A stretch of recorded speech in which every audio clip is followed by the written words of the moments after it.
Bitch.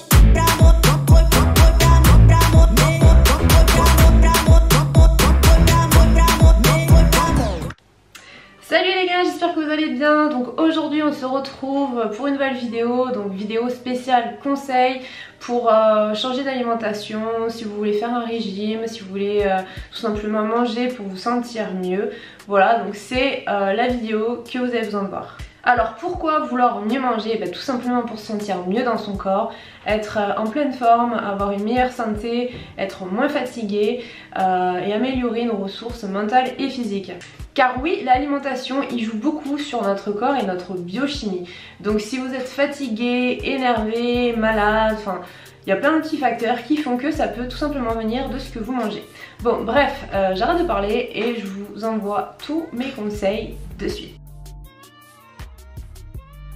Alors, premier conseil, donc déjà, si vous voulez changer votre alimentation pour mieux manger, donc déjà, il faut que ce soit quelque chose que vous ayez envie. Voilà, il faut que vous soyez motivé, donc genre motivé à 200%, que vous fassiez pour vous et pas pour quelqu'un, pour faire plaisir ou juste pour le fun. Il faut vraiment que ce soit quelque chose qui vous tienne à cœur et que vous envisagiez sur du long terme, vraiment très long terme, voire définitivement quoi. Donc j'insiste bien sur le fait que vous deviez être motivé, parce que si vous n'êtes pas motivé, tout simplement vous allez lâcher l'affaire, vous allez retourner à vos mauvaises habitudes et c'est vraiment le truc, la clé en fait de la réussite pour tenir une alimentation clean, avoir de bonnes habitudes alimentaires.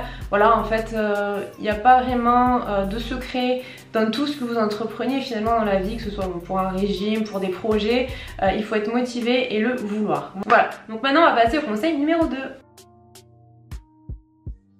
Alors, conseil numéro 2, ça va être de faire du tri dans votre frigo et dans vos placards. Donc c'est pour ça, j'insiste bien sur le conseil numéro 1, sur le fait d'être motivé à 200%, parce qu'il va falloir vraiment vous soyez motivé, que vous ayez de la volonté de vous dire bon, le ketchup, la mayo, les boissons gazeuses, tout ce qui est sucré, dessert, même les trucs au congélateur, les plats tout préparés, pizza ou les biscuits que vous avez dans les placards, que ce soit Nutella, enfin tous les trucs qui sont pas très bons finalement pour le corps. Bon après j'ai pas dit qu'il fallait absolument ne plus jamais manger ou quoi, c'est pas ça du tout, vous pouvez vous faire plaisir de temps en temps, mais dans l'optique de faire un régime par exemple, c'est clair que si vous avez des trucs dans vos placards, dans votre frigo qui vont vous tenter, c'est pas la meilleure solution.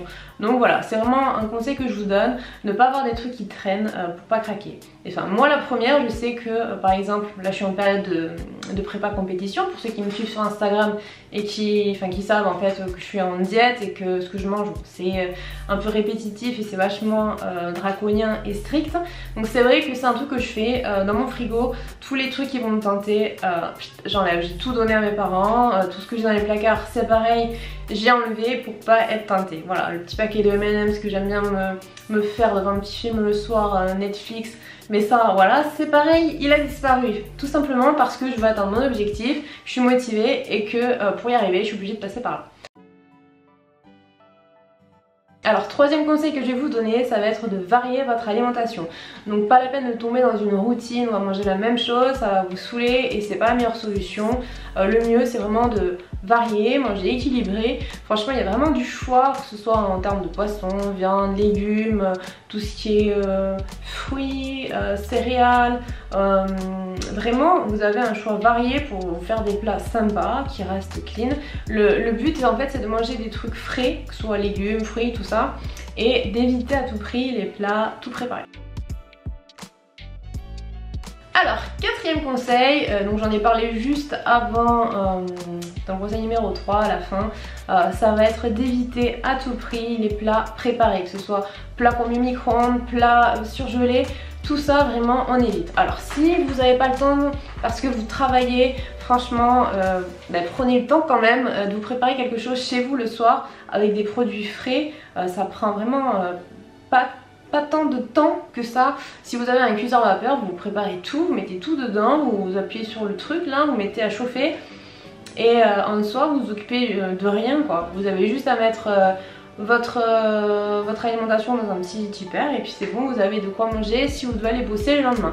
Voilà, c'est un conseil que je vous donne, déjà pour éviter de tomber dans le grignotage, parce que souvent quand on achète à manger en extérieur, quand on travaille, on est toujours tenté par des trucs qu'on n'aurait pas forcément acheté, friandises, chocolat, petits desserts à la boulangerie, enfin voilà. Donc vraiment, si vous pouvez vous préparer vous-même vos plats, faites-le. En plus de ça, entre une soupe maison, c'est un exemple, hein, une soupe que vous allez faire vous-même et une soupe que vous allez acheter déjà toute prête en briques, il y a quand même une différence au niveau du goût. C'est pas pareil, c'est pas comparable, c'est vraiment meilleur. Donc rien que pour ça, voyez, réfléchissez et dites-vous que dans tous les cas, ce sera toujours mieux ce que vous ferez vous-même avec des produits frais que des trucs tout frais en grande surface. Et pour ce qui est de la pizza que vous avez cachée au fond de votre congélateur, oui, parce qu'on la connaît, hein, cette fameuse pizza, on l'a tous eu. Même moi, avant, j'en consommais il y a longtemps. Donc ça, cette fameuse pizza, pareil, on n'en veut pas. Le mieux, c'est si vous avez des envies de pizza, mais vous faites plaisir le week-end, de temps en temps, vous commandez chez votre pizzaïolo du coin et ce sera vraiment meilleur que la pizza toute prête surgelée. Alors mon cinquième conseil, si vous visez un régime. Alors si vous visez un régime, le mieux c'est d'utiliser une application pour voir à peu près combien de calories vous consommez sur une journée. Donc ce que je vous propose de faire, faites le test, hein, sur une journée vous allez peser tous vos aliments et les rentrer dans l'application. Donc l'application je vous la mets juste ici. Moi j'utilise MyFitnessPal, c'est vrai que ça me permet aussi de voir à peu près combien de calories je consomme sur une journée. Ça peut être sympa et au moins si vous n'avez pas du tout d'idée des calories que vous avez sur la journée, ben au moins comme ça vous serez fixé. Alors, sixième conseil que j'ai à vous donner, ce sera de faire vos courses après avoir mangé. C'est bête, mais ça évite les craquages. Croyez-moi, je parle en connaissance de cause. Souvent, quand on se dit bon, il est 18h30, 19h, j'ai rien dans le frigo, faut aller faire mes courses. Mangez un truc avant parce que sinon vous allez acheter n'importe quoi et c'est comme ça qu'on se retrouve avec des trucs dans le frigo qu'on n'aurait jamais dû acheter et c'est un peu un cercle vicieux. Du coup on a les trucs dans le frigo donc on grignote, donc voilà, vraiment un bon conseil, mangez avant d'aller faire les courses. Mon septième conseil, ça va être de regarder les étiquettes sur les produits que vous allez acheter. Donc par exemple, je sais pas, vous êtes tenté par un truc, mais regardez la composition, donc derrière, les valeurs nutritionnelles. Donc quand je dis valeurs nutritionnelles, c'est pas les calories. Souvent on se fixe aux calories, on se dit ah ben c'est bon, il n'y a pas trop de calories, je peux l'acheter, je vais pas grossir. C'est faux, donc je vais vous donner un exemple sur les galettes de riz. Donc ça c'est vraiment l'exemple parfait. Il y a très peu de calories, mais si on regarde de plus près au niveau des glucides, donc les glucides ça va être en gros le sucre, et qui dit sucre dit énergie. Donc les glucides c'est ce qu'il faut vraiment regarder en premier quand vous allez checker les valeurs nutritionnelles du produit. Parce que c'est ça en fait qu'on cherche à diminuer quand on va entamer un régime. Donc ces fameuses galettes de riz en soi, elles sont pas du tout caloriques si on regarde le rapport des calories. Mais si vous regardez l'indice glycémique, mais il est élevé de ouf, ça c'est juste un truc... En fait vous pensez manger quelque chose de léger, mais à côté de ça en fait vous donnez du sucre à votre corps et au final le régime... marche pas quoi. Donc pensez bien à regarder les étiquettes des produits que vous achetez et surtout les glucides. Donc vous fiez pas aux calories mais surtout aux glucides.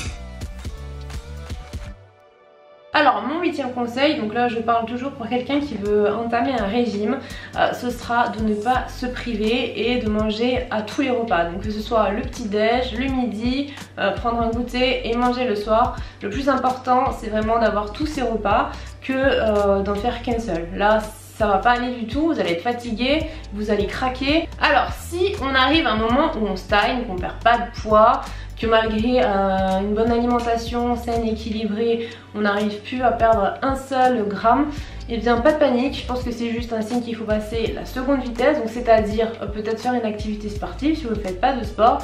Donc pour vous donner un exemple, quelqu'un qui va avoir la même alimentation, donc on prend 2 personnes qui vont manger la même chose, et bien il y aura une personne qui va faire une activité physique et l'autre qui n'en fera pas du tout. Donc forcément sur ces 2 personnes, et bien celle qui aura pratiqué une activité physique brûlera plus de calories sur sa journée, donc forcément aura tendance à perdre plus de poids. Voilà, et même au repos, une personne qui a fait du sport le matin comparé à une autre personne qui n'en a pas fait, et bien elle continuera à brûler des calories même après, une fois sa séance terminée. Donc vraiment pensez-y, si vous voulez perdre un peu de poids, si vous stagnez, que vous ne faites pas du tout de sport, mettez-vous à faire une activité. Donc ça peut être marche rapide, vélo. Je parle pas de trucs super violent, hein. C'est pas forcément d'aller à la salle, soulever des poids ou quoi comme moi je fais. Je vous parle vraiment juste de faire quelque chose et d'éviter de rester dans le canapé, sur l'ordinateur, devant YouTube en train de regarder ma vidéo. Et voilà, cette vidéo est terminée, donc je me dépêche parce que j'ai plus de batterie et en plus j'ai plus de place sur ma carte, donc la totale. Donc j'espère que cette vidéo conseil vous aura plu. Dans tous les cas, je suis pas en train de vous dire qu'il faut absolument changer d'alimentation ou quoi, c'est vraiment si vous en avez envie. Et dans tous les cas, que ce soit pour un régime ou pour avoir envie de changer d'alimentation, il faut pas que ce soit par contrainte, il faut le faire par plaisir. Donc voilà, donc j'espère que cette vidéo vous aura plu. Comme d'habitude, on vous donne rendez-vous dans la prochaine vidéo. N'hésitez pas à me laisser des commentaires si vous avez des questions ou quoi. Voilà, je me ferai un plaisir d'y répondre comme d'habitude. N'oubliez pas le petit like et de vous abonner à mon Instagram si c'est pas fait. Voilà, je vous fais des bisous, passez une bonne soirée et je vous dis à très bientôt. Steination, je sais dire.